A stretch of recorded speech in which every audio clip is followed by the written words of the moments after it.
This week I'm going to Calcutta, or Kolkata as it is now known, in West Bengal. I rumbled into town on the 6:05 special with the usual early morning crowd, munching oranges, playing cards and chewing beetle leaves and placing early bets on the cricket score. The Aussies are in town too. There is a quiet, controlled mayhem as the train disgorges its passengers, surging off to work. Calcutta to me is a surprise. Despite its enormous sprawl and teeming millions, it is paradoxically not unfamiliar. Wide tree-lined boulevards, exotic yet crumbling apartment blocks with their verandas and balconies, reminiscent of Palermo or New Orleans. Its spacious parks, jammed with goats and cricket players, even at 7 o'clock in the morning. But, surprise of surprises, it is not a rubbish-strewn cesspit.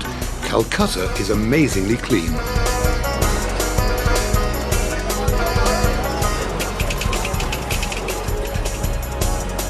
The Queen Victoria Memorial is considered as one of the most outstanding relics of the British Raj in India.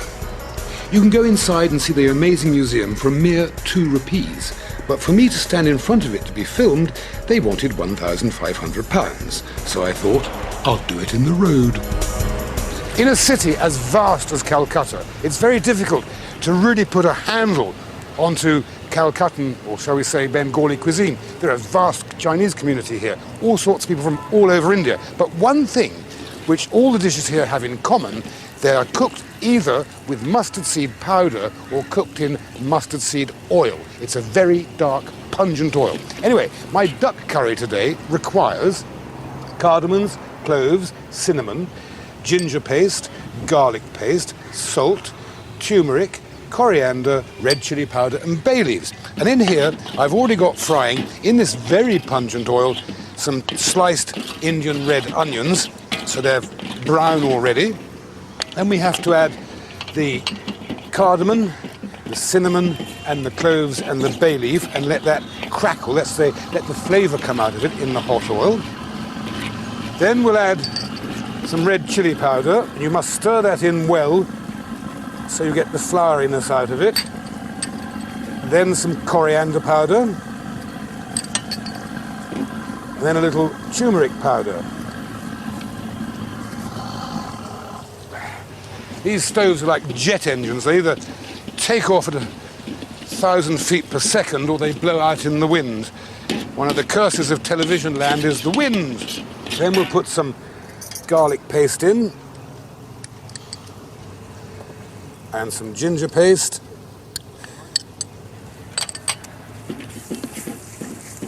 This is the masala, which is essential to every curried dish. Right. Turn the afterburners back on again. Add a little water.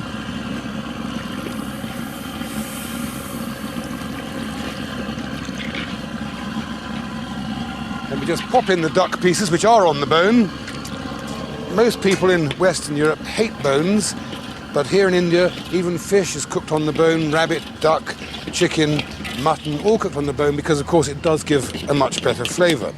Now, over here, a unique dish, I'm told, here in Calcutta, or that I have cooked with yoghurt in the south, or will do, depending on which order the programme comes out, is a fish curry in turmeric and yoghurt. So here, I've got some bay leaves, cardamoms, mace, which come from the outside of nutmeg, if you remember, coriander, ginger paste, turmeric, green chilies, onion paste, currants, sugar and salt, and some excellent natural yoghurt.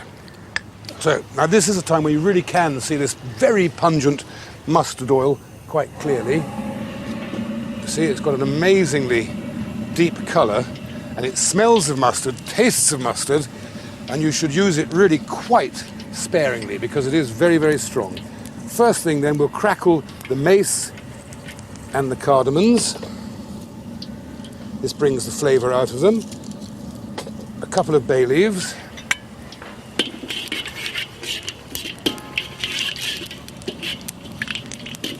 They're crackling now. Then we'll put in the chilies. Just split down the middle.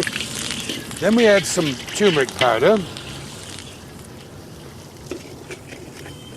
Mix that well in with the oil and cook it till the powderiness has gone. A little bit of coriander powder.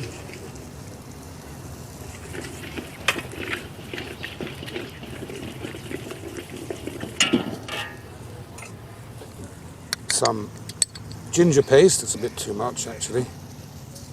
Ginger paste, and then some red onion paste.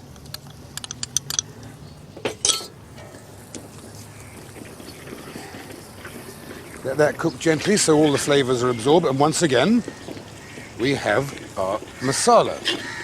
Then we add some yogurt. Now the tricky thing about this is that if you cook it over too hot a flame, the yogurt will curdle. So add a little bit of yogurt to start with, mix it in.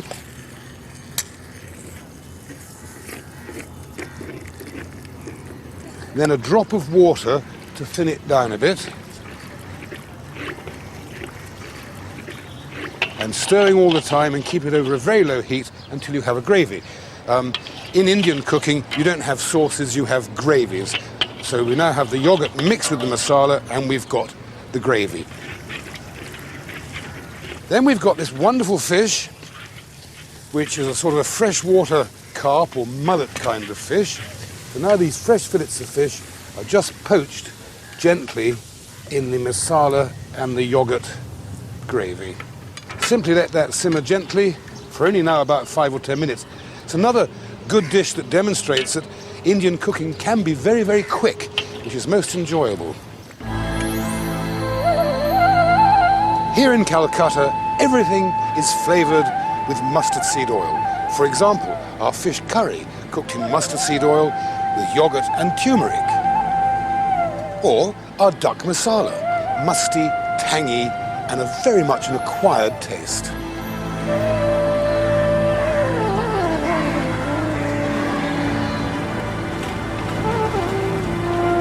From the snow-capped Himalayas, the river Ganges, or Ganga as it is now known, flows 1,600 miles to the Bay of Bengal. It is not just a river like any other river. For Indians, it is sacred. It is the water of life. It can heal. It can wash away your sins. And also, quite conveniently, you can do your dobi in it. Spanning the mighty Ganges is the Howrah Bridge, which, like the Sydney Harbour Bridge or Brunel's Oven Gorge Bridge, is a legacy of engineering when Britain was truly great. 1 million people a day pour over the 850-metre span without a tremble. What price London's Millennium Bridge, I hear you say. Anyway, moving swiftly on. The Bengalis, like me, have a very sweet tooth, so you'll find thousands of sweet shops like this all over Calcutta. But one of the most favourite sweets of all is this one, the Rushgala. It's extracted from milk and cooked in sugar syrup. It's sticky, sweet, and absolutely delicious. Rosh means syrup, gola means ball, hence round ball and syrup. Simple. Curds are made from boiled milk. Excess water is extracted by hand, then by machine. The dry curd is then formed into balls and boiled in sugar syrup. They can be canned or served fresh. And just for us, the workers dressed up, although to me they look more like surgeons than sweet makers.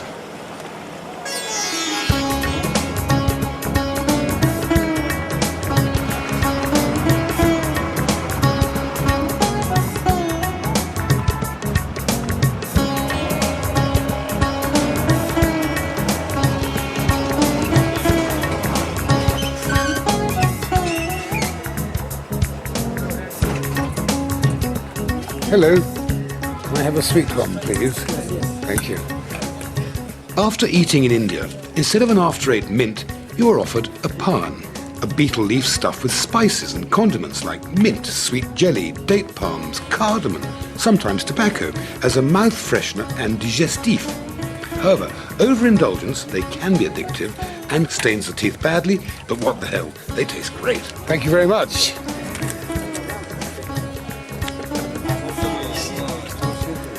Well, it beats Pepsi then any day of the week.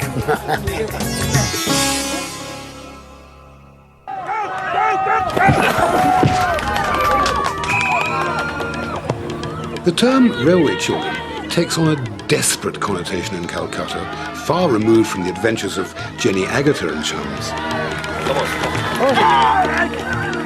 These lads, in the Harlequin strip, are playing rugby against their former enemies, the Calcutta police, in blue. After horrific years of living by begging and petty crime, and worse, and sleeping rough in Calcutta's stations, these kids, at best artful dodgers, at worst victims of the most obscene deprivations, have taken the chance of a new life offered them by a charity called Future Hope.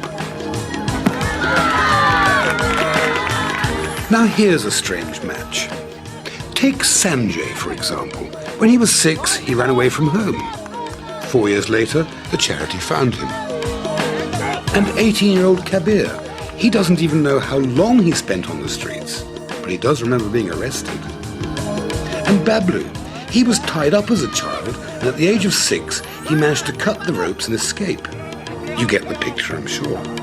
Well, now, these bright, articulate and well-mannered young men are enjoying a game of rugby, to them manner-born and at ease and friends with their former foes.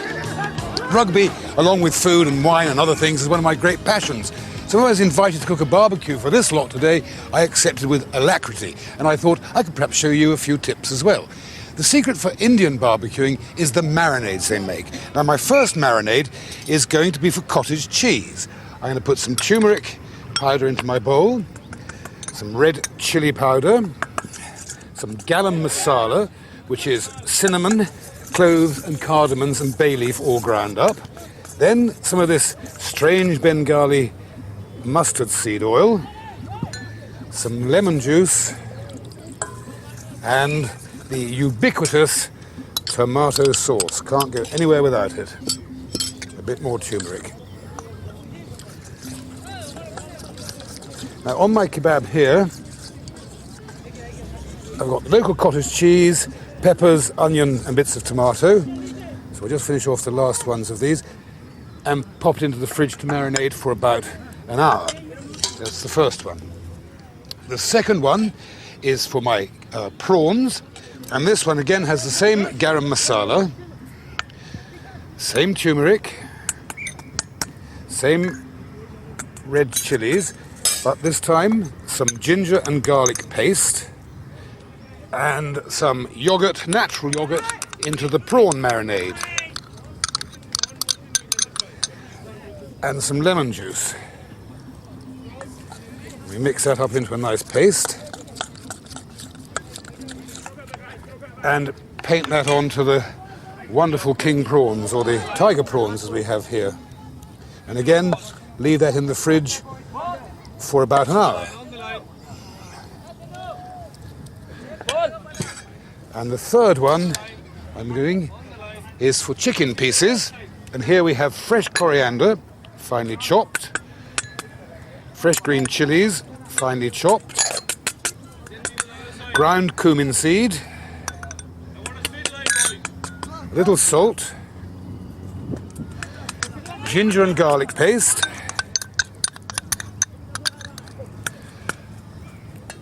some cream, and then curiously some vinegar.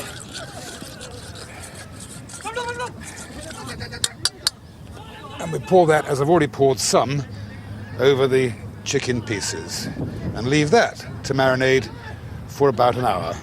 I'll get on with the game, I think.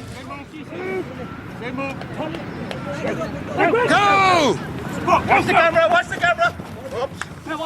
So, shake off the excess marinade and pop them onto the plancha. You can do this over a charcoal barbecue, of course, and indeed, if you happen to have one, a tandoori oven, you could pop them inside that. Run, pass, Manu! Play on, play on! Come on, guys, fruits up! Final score was 37 Future Hope, 17 Calcutta Police. You know, that's some bread and help yourself.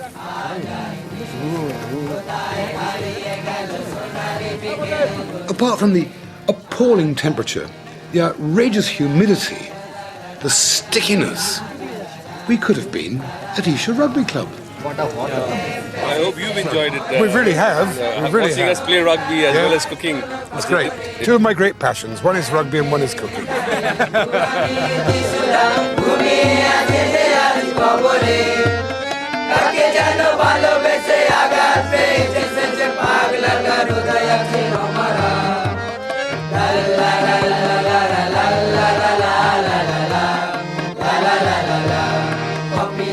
There's no such thing as a cool time in Calcutta, but if you dress in loose cotton clothing, you can spend a day wandering around the markets of the city.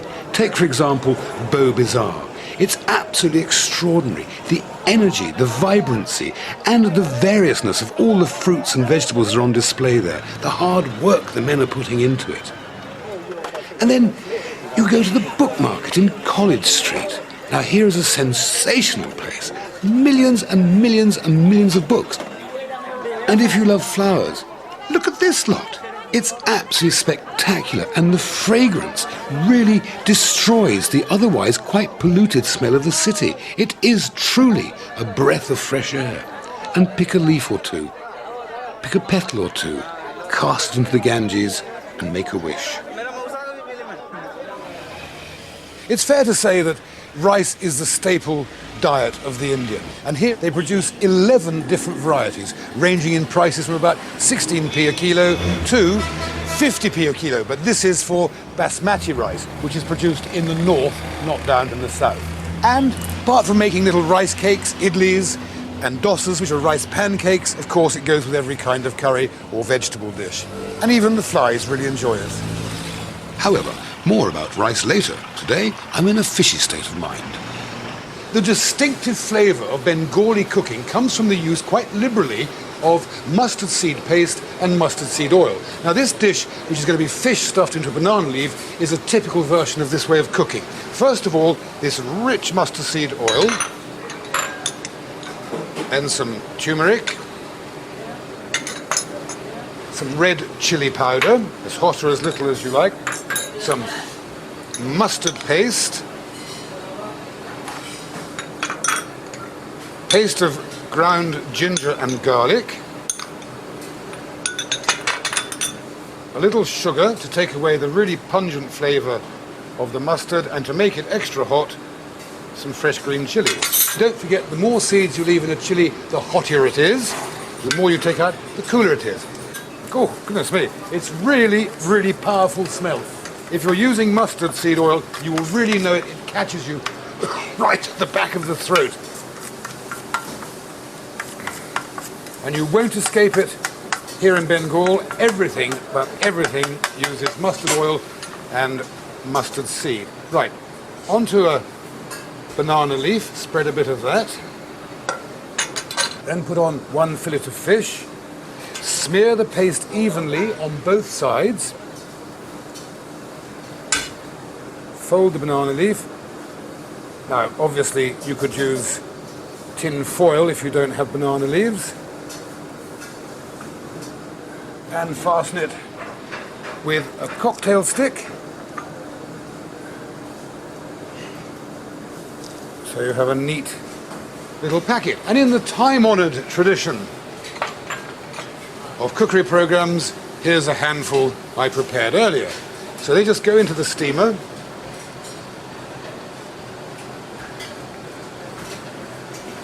For a couple of minutes. And the lid goes on, the steam goes for about 5 minutes, not very long. Now, my next dish is another typical Bengali speciality, and this is prawns, but cooked with some interesting things this time.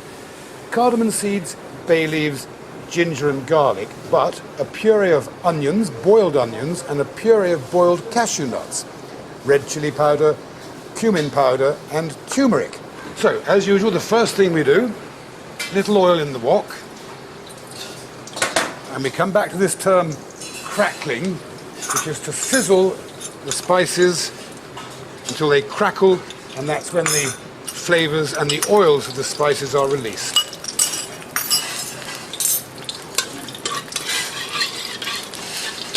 As soon as they start to crackle, we're in business. They're crackling. Next, we'll add some chili powder. and some cumin powder.